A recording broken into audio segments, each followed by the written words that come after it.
there was one thing you would point someone to that NASA has done that really calls into question their videos or their images, what would it be? It will be their faking weightlessness. I'm actually going to do a talk about it today.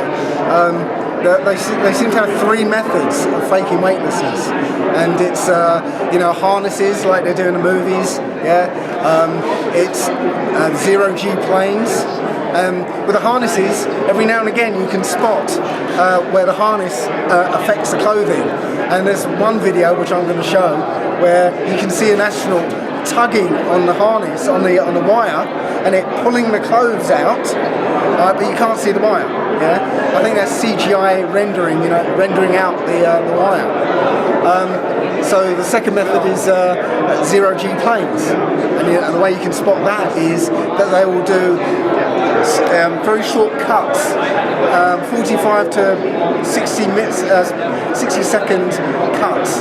So if they're doing one sequence, you'll see it cut up into 1 minute long segments. Yeah? So that tells you that's that plane can only do dives every so often, and it only gives them 60 seconds of weightlessness. And the third method, which not too many people know about, is diamagnetic levitation.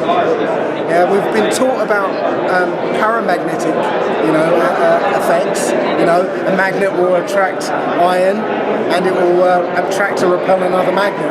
Right? But there's this diamagnetic effect when you have a powerful enough magnetic field, you can levitate anything: wood, plastic, humans. And there's a video online you can get where they do an experiment where they levitate a frog, and the frog's kicking everything, and it's just levitating in this little chamber. And so when you see those long sequences where they're doing a tour of the ISS, for instance, that's with diamagnetic levitation. Because when you hear, if we look at that frog levitating video, what you'll hear is the cooling system for the magnetics, because they have to generate a very powerful magnetic field, right? Got a very distinctive sound, it's very loud. You look at any of those long sequences, the background sound is extremely loud. They're using these cardioid mics, which have a very narrow field that you'll pick up in, but you can still hear this very loud sound, and it's exactly the same sound as when they're levitating the frog. So they're using diamagnetic levitation. Well, the coincidence with how they train to do spacewalks. NASA, unfortunately, isn't part of the Navy in terms of having a conversation with the companies that are contracted to build submarines, right? So why would you build all of your important mechanisms on the outside of the International Space Station? Why not put them all inside like a submarine did? But there's such a harsh environment in outer space, so they claim. Why is it that they're always going out and fixing stuff? Why are always things breaking? So when they do these training activities, there is a life-sized ISS built underwater at NASA. So these astronauts are wearing the same exact suit underwater and doing exactly the same maintenance so that they have it trained in their mind. It's this repetitiveness, much like education. It's the repetitiveness, and then it's the regurgitation of information where you're not actually learning anything. And so what we have found is that during these alleged spacewalks that are filmed live, we see water bubbles come out from the suits of these people who are outside of the ISS. We call them space bubbles. So if you've never looked up space bubbles, I encourage you to check it out, because there seems to be definitely a cohesion between training underwater and what we see live. Because anybody can green screen out and use augmented reality and get the scuba divers that are behind the astronauts in the position that they need them to be. So they're just really editing out all that stuff, and they can't catch all the bubbles, but that would probably be one of my main proofs to go to, is space bubbles. I think Scrawny to Brawny did a really awesome video in the last month or so about just the top 10 reasons why he doesn't trust NASA. And it's a pretty good compilation of just NASA fails. And I truly believe that if NASA was on the up and up, we shouldn't find one NASA fail out there, right? If they're on the up and up, there should be great explanations for why they're faking things, why they have guys in the backgrounds of models, why they appear to be wearing harnesses, why they have gravity pockets in space, right? Well, I'd say just watch anything NASA's put out recently, especially International Space Station, or as we call it, the ISS footage. You will see anomalies if you watch closely. Now, if you just watch it with the untrained eye, you'll just think it's legit. But they always film in a very small room. There are just some things that don't make any sense. Why are they wearing polo shirts tucked into khaki pants without socks? That's just weird. Other than that, sometimes they tend to do somersaults and flips to prove that they're in space. Why would grown men and women need to do acrobatics in order to prove they're in space? They're always playing with water as it forms into a ball shape. Why are they playing with things? They're never doing any real science up there. And then they're supposedly shipped gorilla suits and guitars and other playthings to use while up there. That's not what highly trained science experts and people who are involved in space exploration would be doing. I mean, that's just ridiculous. But aside from the ISS footage, there's the exterior of the ISS where we've seen what look like bubbles coming up in some of the footage.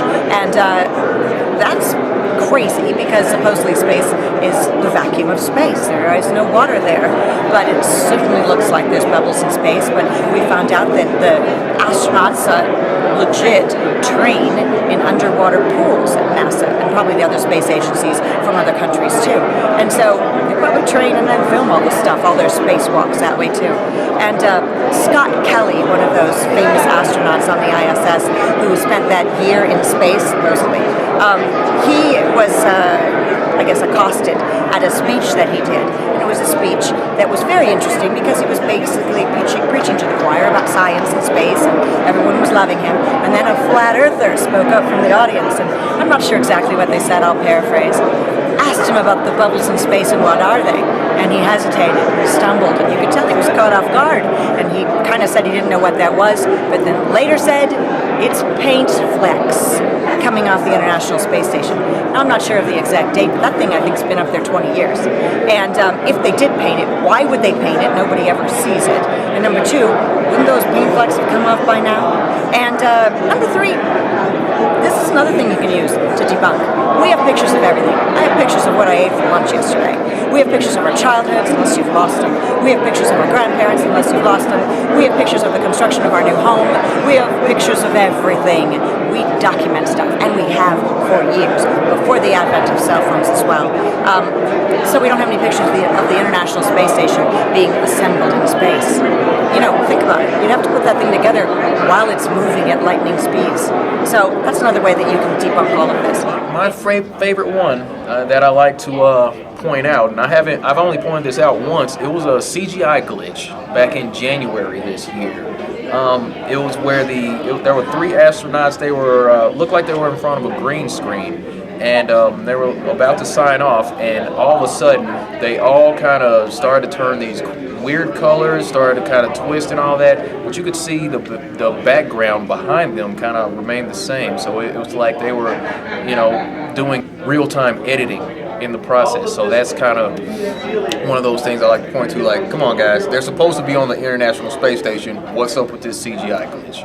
Your favorite NASA flub? It's bubbles in space, and then also the astronauts drowning in space. I confronted a NASA astronaut in Starbucks. Just Google NASA Starbucks and I'll pop up.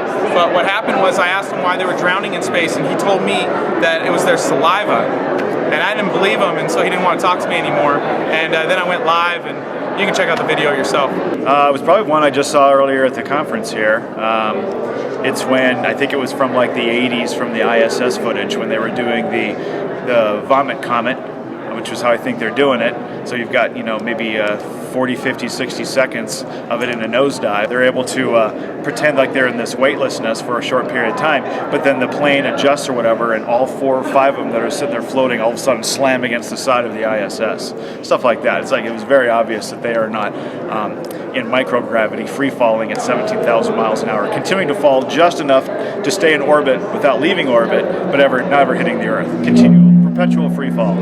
I think it's a bunch of crap. Like, what's one of the things that really gets you? No, that could the complete imaging, because when you download the maps for making the 3D projection, you immediately see that that is not a picture, it's a composite. But you never, in fact, you download first the cloud maps, then the Earth map, then the light night maps, and then the atmosphere map, and you start to, just compose it over layer by layer, and you, by your own, start to correct things, and of course you detect the cloning cloud and things like that, but as a visual effect, you are training for that detection and you correct.